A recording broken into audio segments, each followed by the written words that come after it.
সর্বপ্রথম আল হাজ্জু, আমরা জানি নবী করিম সাল্লাল্লাহু আলাইহি ওয়াসাল্লামের হাদিস আছে, বুনিয়াল ইসলামু আলা খামস, শাহাদাতু আল্লা ইলাহা ইল্লাল্লাহ ওয়া আন্না মুহাম্মাদার রাসূলুল্লাহ ওয়া ইকামিস সালাহ ওয়া ইতাইজ যাকাত ওয়াল হজ ওয়া সাওম রমাদান।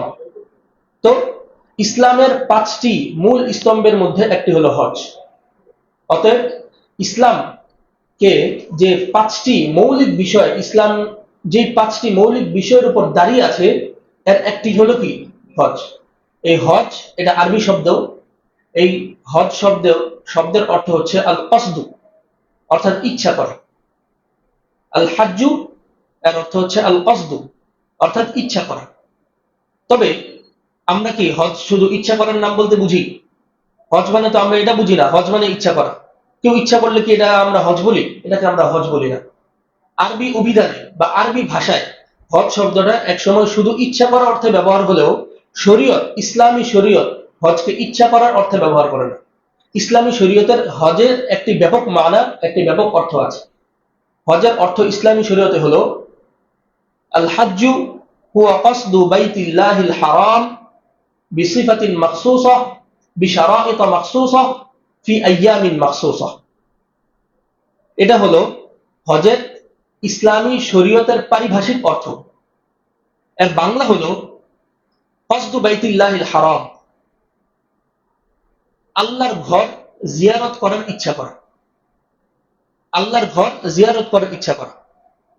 শুধুমাত্র জিয়ারত না, এর সাথে কিছু শর্ত আছে। কি কি? বিশারাইত মাখসুসা, কিছু নির্ধারিত শর্ত অনুযায়ী। বিসিফাতিন মাখসুসা, কিছু নির্ধারিত নিয়ম অনুযায়ী। ফি আওকাতিন মাখসুসা, একটা নির্ধারিত সময়ে। হজ কি চাইলেই কোনো ব্যক্তি সারা বছর করতে পারবে? সারা বছর সে উমরা করতে পারবে, কিন্তু সারা বছর সে হজ করতে পারবে না। হজ করার জন্য একটা নির্দিষ্ট সময় আছে। আল্লাহ তাআলা কোরআনে কারিমে বলেন, আল হাজ্জু আশহুরুম মালুমাত, হজ হলো কিছু নির্ধারিত মাসে করা যাবে। ফামান হাজ্জাল বাইতা আও ইয়াতামারা ফালা জুনাহা, ফামান হাজ্জাল বাইতা ফালা রাফাসা ওয়ালা ফুসুকা ওয়ালা জিদালা ফিল হজ। তো যে হজ করবে এবং ফালা রাফাসা, হজে গিয়ে কোনো অশ্লীল কাজ করবে না, ওয়ালা ফুসুকা, এবং সে যেন হজে গিয়ে কোনো পাপ কাজে লিপ্ত না হয়, ওয়ালা জিদালা, এবং সে যেন হজে গিয়ে অন্যের সাথে ঝগড়াঝাটিতে লিপ্ত না হয়। তো এর শুরুতে আল্লাহ তাআলা বলে দিয়েছেন আল হাজ্জু আশহুরুম মালুমাত, হজ সারা বছরের যে কোনো সময় করা যাবে না। হজ নির্ধারিত কিছু সময় করতে হবে। হজের একটা মৌসুম আছে। হজের মৌসুম কখন থেকে শুরু হয়? হজের মৌসুম শুরু হয় রমজানুল মুবারকের পরে, শাওয়ালুল মুকাররম, শাওয়াল, যুলকাদা, জিলহিজ্জা, যেটা আমরা বাংলায় শাওয়াল, জিলকদ, জিলহজ, এই 3 মাস হলো হজের মৌসুম। তবে এই 3 মাসের যে কোনো সময় হজ করা যাবে না। হজ করতে হবে জিলহজ মাসের 8 তারিখ থেকে নিয়ে 12 তারিখ পর্যন্ত। এই 8 তারিখ থেকে নিয়ে 12 তারিখ, বা কেউ চাইলে 13 তারিখ, এই 5-6 দিন, এই সময়টা হলো হজের মূল সময়। কিন্তু হজ তো আপনি বাংলাদেশে বসে করতে পারবেন না। হজের জন্য আপনার সৌদি আরবে ট্রাভেল করতে হবে। এই জন্য হজের মৌসুমটা হলো রমজানের পর থেকে নিয়ে, যেন যার যতটুকু যেভাবে সুবিধা হয় সে সেভাবে ট্রাভেল করে মক্কায় যেতে পারে, অবস্থান করতে পারে। শরীর দুর্বল হয়ে গেলে শরীর আবার ঠিকঠাক করে তারপর হজের যে নির্ধারিত 5-6টি দিন, এই সময় সে হজের কাজগুলো সম্পন্ন করতে পারে। তো হজের যে আরবি সংজ্ঞা আমি আপনাদের সামনে বললাম, আল হাজ্জু হুয়া কসদু বাইতিল্লাহ ফি আওকাতিন মাখসুসা বিসিফাতিন মাখসুসা বিশারাইত মাখসুসা। হজ হলো আল্লাহ তাআলার ঘরের জিয়ারতের ইচ্ছা করা, একটা নির্দিষ্ট সময়ে, কিছু নির্দিষ্ট শর্ত অনুযায়ী, কিছু নির্দিষ্ট নিয়ম অনুযায়ী। তো হজ করতে গেলে আমরা যেটা বুঝলাম, নির্দিষ্ট সময় থাকা লাগবে। সময় কি আমরা বর্ণনা করলাম কোরআনে কারীম থেকে, আল হাজ্জু আশহুরুম মালুমাত হলো শাওয়াল, যুলকাদ, জিলহজ। এই সময়টা হলো হজের মৌসুম, নির্দিষ্ট সময় এবং নির্দিষ্ট সিফাত, নির্দিষ্ট পদ্ধতিতে। পদ্ধতি কি? এটার ব্যাপারে আল্লাহ তাআলা কোরআনে কারীমে বিভিন্ন জায়গায় বলেন, ইন্নাস সাফা ওয়াল মারওয়াতা মিন শাআইরিল্লাহ, আল্লাহ তাআলা সূরা বাকারা 2 নম্বর পারার 3 নম্বর পৃষ্ঠার শুরুতেই বলেন, ইন্না সফা ওয়াল মারওয়াতা মিন শাআইরিল্লাহ। সফা, মারওয়া এই দুটি পাহাড় হলো আল্লাহ তাআলার নিদর্শন। ফামান হাজ্জাল বাইতা আও ইয়াতামারা ফালা জুনাহা আলাইহি আন ইয়াতাওয়াফা বিহিমা। যারা হজ করতে যায় অথবা যারা উমরা করতে যায় তারা যেন এই সফা মারওয়াতে সাই করে। তো এই সফা মারওয়াতে সাই করা, নবী করিম সাল্লাল্লাহু আলাইহি ওয়াসাল্লাম হাদিসে পাকে বলেন, আল হাজ্জু আল আরাফাতু। হজ হচ্ছে আরাফাতে অবস্থান করা, আরাফার ময়দানে। বিভিন্ন হাদিস, কোরআনে পাকের আয়াত, এগুলোকে সম্বলিত করলে আমরা বুঝতে পারি হজ করার একটা নির্ধারিত পন্থা আছে। হজের যে কাজ এটা শুরু হয় 9 তারিখ থেকে নিয়ে এরপর একেবারে 12 তারিখ 13 তারিখে গিয়ে শেষ হয়। ওকুফে আরাফা, আরাফায় গিয়ে অবস্থান করা লাগে, সেখান থেকে মুজদালিফায় যাওয়া লাগে, মুজদালিফা থেকে একেবারে পাথর নিক্ষেপ করতে হয়, তারপর বাইতুল্লাহ এসে জবাই করতে হয়, আবার পাথর নিক্ষেপ করতে হয়, তাওয়াফুল জিয়ারা, এভাবে বিভিন্ন কার্যক্রম হজের মধ্যে আছে। কোনো ব্যক্তি গেল শুধু গিয়ে মক্কা শরীফের চারপাশে তাওয়াফ করতে থাকলো, এটাই তার হজের একমাত্র কাজ নয়। হজের কাজের একটা দীর্ঘ ফেরেস্ট আছে, হজের কাজের একটা লিস্ট আছে এবং এটার নির্ধারিত সময়সূচি আছে। তো আমরা সংজ্ঞার মধ্যে যে 3টি বিষয় জানলাম, হজ হচ্ছে কসদু বাইতিল্লাহ বিসিফাতিন মাখসুসা, নির্দিষ্ট একটা পদ্ধতিতে। পদ্ধতি কি? কোরআন হাদিস থেকে বললাম, ইন্না সফা ওয়াল মারওয়াতা মিন শাআইরিল্লাহ। হজের মাঝের কাজ হলো সফা মারওয়া সাই করা। নবী করিম সাল্লাল্লাহু আলাইহি ওয়াসাল্লাম হাদিসে পাকে বললেন, আল হাজ্জু আল আরাফাতু। হজ হলো আরাফাতে ওকুফ করা। তো এভাবে আমরা জানতে পারলাম হজের পদ্ধতিটা কি। হজের পদ্ধতি হলো সাই করা, তাওয়াফ করা, ওকুফে আরাফা করা, আরাফায় অবস্থান করা, মুজদালিফায় যাওয়া, এমনই ভাবে পাথর নিক্ষেপ করা ইত্যাদি। এরপর 3 নাম্বার সবচেয়ে ইম্পর্টেন্ট, সেটা হলো বিশারাইত মাখসুসা। হজের জন্য কিছু শর্ত আছে। একটা বলা হলো সময়, একটা বলা হলো পদ্ধতি, আর 3 নাম্বার বলা হচ্ছে শর্ত। তো হজের যে শর্ত আছে, এই শর্ত আবার 2 প্রকার, শর্তুল উজুব, শর্তুল আদা। একটা হচ্ছে কারো জিম্মায় হজ আবশ্যক হওয়ার জন্য শর্ত, আরেকটা হচ্ছে হজ আবশ্যক হওয়ার পর এটা আদায় করার জন্য শর্ত। এরপরে যখন সে আদায় করতে যাবে তখন তার জন্য আরেকটা শর্ত আছে, সেটা হচ্ছে শারতু সিহহা, অর্থাৎ হজটা মাকবুল হওয়ার জন্য। নবী করিম সাল্লাল্লাহু আলাইহি ওয়াসাল্লাম যে বললেন, আল হাজ্জুল মাবরুর লাইসা লাহু জাযাউন ইল্লাল জান্নাহ। হজ্জে মাবরুরের জাযা হচ্ছে শুধুই জান্নাত। এই হজটা মাকবুল হওয়ার জন্য, মাবরুর হওয়ার জন্য কিছু শর্ত। সেটা কখন? সেটা যখন কোনো ব্যক্তি হজ করতে চলে যাবে এর আগেই আছে 2টি শর্ত। প্রথম শর্ত হচ্ছে শারতুল উজুব। আমি আপনি এক একজন র্যান্ডম ব্যক্তি, সাধারণ মানুষ, আমি আপনি কিভাবে জানবো যে আমার উপর হজ করা ফরজ হয়েছে কিনা? প্রথমে এটার জন্য কিছু শর্ত আছে। যে কারো উপর হজ ফরজ হবে না, প্রত্যেকটা কয়েদের দ্বারা কিছু কিছু পাবলিক বাদ করবে, এরপর যারা থাকবে তাদের উপরই হজ ফরজ। তো হজ ফরজ হওয়ার জন্য শর্তুল উজুব, হজ কারো জিম্মায় আসার জন্য যে শর্ত, সেটা হচ্ছে 5টি। 5টি কি কি? সংক্ষিপ্তভাবে আরবিতে বলা হয় আল ইসলাম, আল আকল, আল বুলুগ, আল ইস্তিতাআ, এবং 5 নাম্বারটি হলো আল হুর। এই 5টি শর্ত। প্রথম শর্ত হচ্ছে আল ইসলাম, মুসলিম হওয়া। কোনো ব্যক্তি, কোনো মানুষ যদি মুসলমান না হয়, তার উপর হজ জাকাত কিছু আসবে? আসবে না। সে তো মুসলমানই না, সে তো ইসলামে প্রবেশই করেনি, তার উপর হজ জাকাত নামাজ রোজা ইত্যাদি কেন আসবে? তো প্রথম শর্ত হচ্ছে, প্রথম রিকোয়ারমেন্ট হচ্ছে মুসলমান হওয়া। মুসলমান হওয়ার পরে আরো 4টি শর্ত। প্রত্যেক মুসলমানের উপর হজ ফরজ হবে না। হজ ফরজ হওয়ার জন্য মুসলমান হওয়ার পরে আরো 4টা শর্ত আছে। এর মধ্যে 1 নাম্বার শর্ত হচ্ছে আল বুলুগ। একজন মুসলমান তার প্রাপ্ত বয়স্ক হতে হবে। একটা শিশু, নাবালক, নাবালেগ শিশু, তার উপর হজ ফরজ হবে না।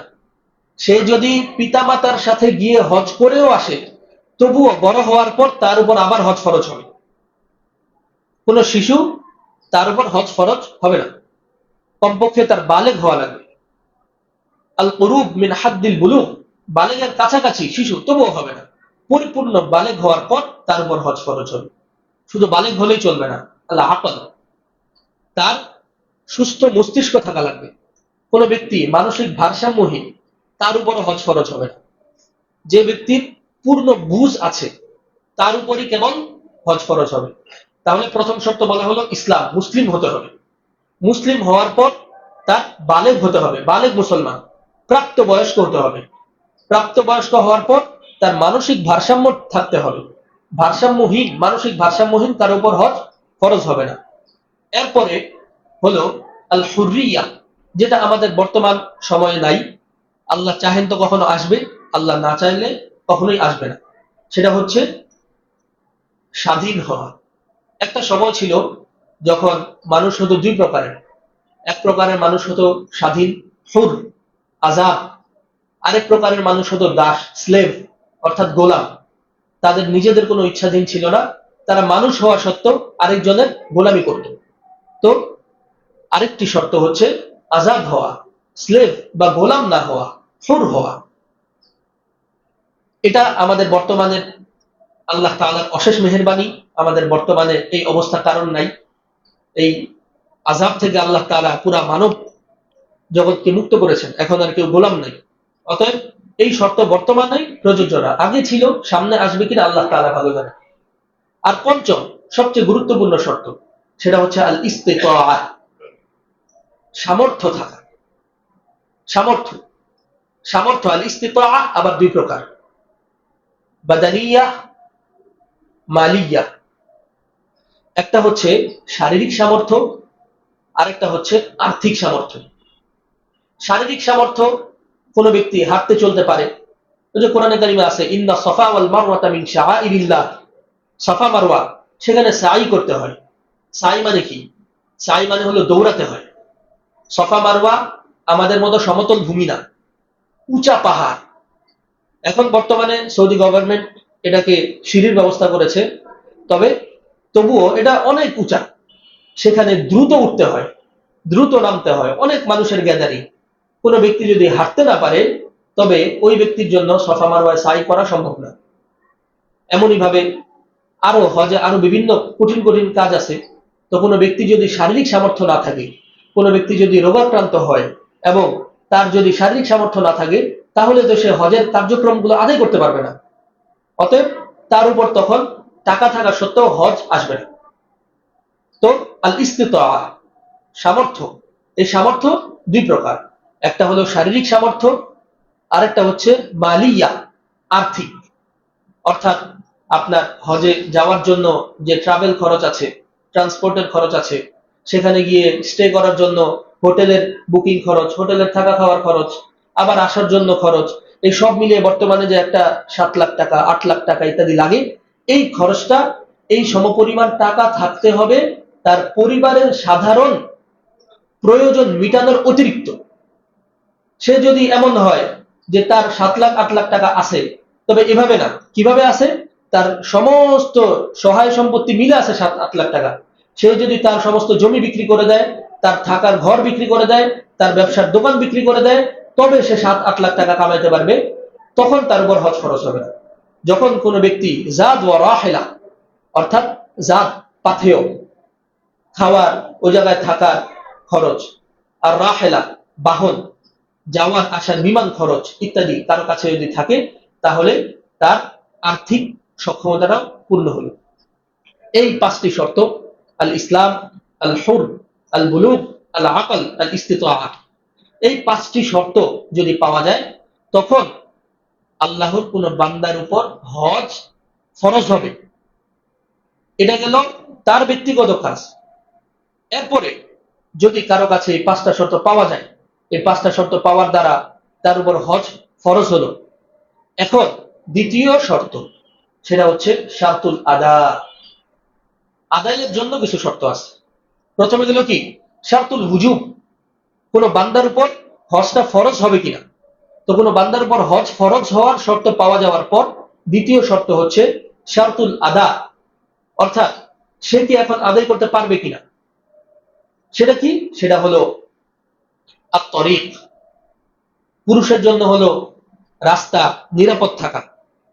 বর্তমানে যেমন বিশ্বের একটা থমথমে পরিবেশ, যে কোনো জায়গায় যুদ্ধের একটা আশঙ্কা, কোনো ব্যক্তি হজ করতে চাচ্ছে কিন্তু হতে পারে যুদ্ধের পরিস্থিতি, বিশ্বের পরিস্থিতি ঘোলাটে হওয়ার কারণে তার বিমান চলছে না। তো তার কাছে সমস্ত সক্ষমতা থাকার পরেও সে তার উপর এখন আদায় করা আবশ্যক না। কেন আবশ্যক না? কারণ সে যে আদায় করবে ট্রান্সপোর্ট, তার যে বিমান, এটা তো যানবাহন, তো সে যেতে পারছে না, কারণ বিভিন্ন সমস্যার কারণে। তো এ কারণে আত-তরিক, পথ, নিরাপদ থাকা। আগে একটা সময় ছিল যখন মানুষ হেঁটে হেঁটে হেঁটে হেঁটে যেত, তখন এমন বর্ডার ছিল না, দুই দেশের মাঝে বর্ডার ছিল না, মানুষ বাহনে করে যেত। তখন ছিল অন্য ভয়, যে পথে কোনো সমস্যা আছে কিনা, ডাকাতদের উপদ্রব, আরো ছিনতাইকারী, লুটেরা, তাদের উপদ্রব আছে কিনা। যদি এমন হতো যে পথ নিরাপদ, যে রাস্তায় যাওয়াকালীন সময় তাকে ডাকাত আক্রমণ করবে না, তখন তার উপর হজ ফরজ হতো। এখন এটা নাই। এখন তো আর রাস্তায় আপনাকে বিমান থেকে নামিয়ে কেউ ডাকাতি করবে না, তবে বিমান চলাচল করছে কিনা, আবহাওয়া ঠিক আছে কিনা ইত্যাদির মাধ্যমে যদি আপনার ফ্লাইট ওকে হয়, তাহলে আপনার তরিক, এই রিকোয়ারমেন্ট পূর্ণ হলো। আরেকটা হচ্ছে নারীদের জন্য, সেটা হচ্ছে মাহরাম, অর্থাৎ একজন পুরুষ থাকার সাথে। কারণ নারীদেরকে ইসলাম সর্বোচ্চ সিকিউরিটি দেওয়ার চেষ্টা করে। তাদেরকে আল্লাহ তাআলা বানিয়েছেন একটু দুর্বল হিসাবে। আল্লাহ তাআলা তাদেরকে বানিয়েছেন একটু সহনশীলতা, অর্থাৎ তাদের একটু সহযোগিতার প্রয়োজন হয়। এই জন্য নারীদের লাগবে মাহরাম। যদি নারীর মাহরাম থাকে এবং পথও ঠিক থাকে, আর পুরুষের যদি তার সাবিল অর্থাৎ তরিক, পথ নিরাপদ থাকে, তখন তার উপর আদায় ওয়াজিব হবে। যদি এই দুটি শর্ত পাওয়া যায়, প্রথমটি হলো শর্তুল উজুব, যেটার ক্ষেত্রে আমি বললাম পাঁচটা। পাঁচটা কি কি? মুসলিম হওয়া, স্বাধীন হওয়া, বালেগ হওয়া, আকেল হওয়া, সক্ষম হওয়া, টাকা থাকা, শারীরিক সামর্থ্য থাকা। এগুলো হওয়ার পর শর্তুল হুজুব হবে, অর্থাৎ তার উপর হজটা ওয়াজিব হবে। হজ ওয়াজিব হওয়ার পর যদি তার তার কাছে তার পথ পথ যদি নিরাপদ হয়, বিমান সব ঠিকঠাক থাকে, তাহলে তার তাৎক্ষণিক করতে হবে। তাৎক্ষণিক করাই তার জন্য আবশ্যক। আর যদি পথের মধ্যে কোনো সমস্যা থাকে, তাহলে সে ডিলে করতে পারবে, দেরি করতে পারবে। তো এই গেল বিভিন্ন শর্ত সারায়। এগুলা করার পর কোনো ব্যক্তি যদি হজ করতে আল্লাহর নিয়ামতে পৌঁছে যায়, তখন তার জন্য আসবে শারতুস সিহা। এটা নিয়ে ইনশাআল্লাহ সামনে আলোচনা করার চেষ্টা করব। ওমা তাওফিক ইল্লা বিল্লাহ। আল্লাহ তাআলা আমাদের সকলকে হজের বিষয়টাকে বুঝে এবং হজের তামান্না করা, যে আল্লাহ তাআলা আমাকে এই সমস্ত রিকোয়ারমেন্ট পূর্ণ করে হজের জন্য যাওয়ার তৌফিক দান করুন, এই একটা তামান্না আমাদের দিলে রাখা এবং আল্লাহর কাছে দোয়া করা।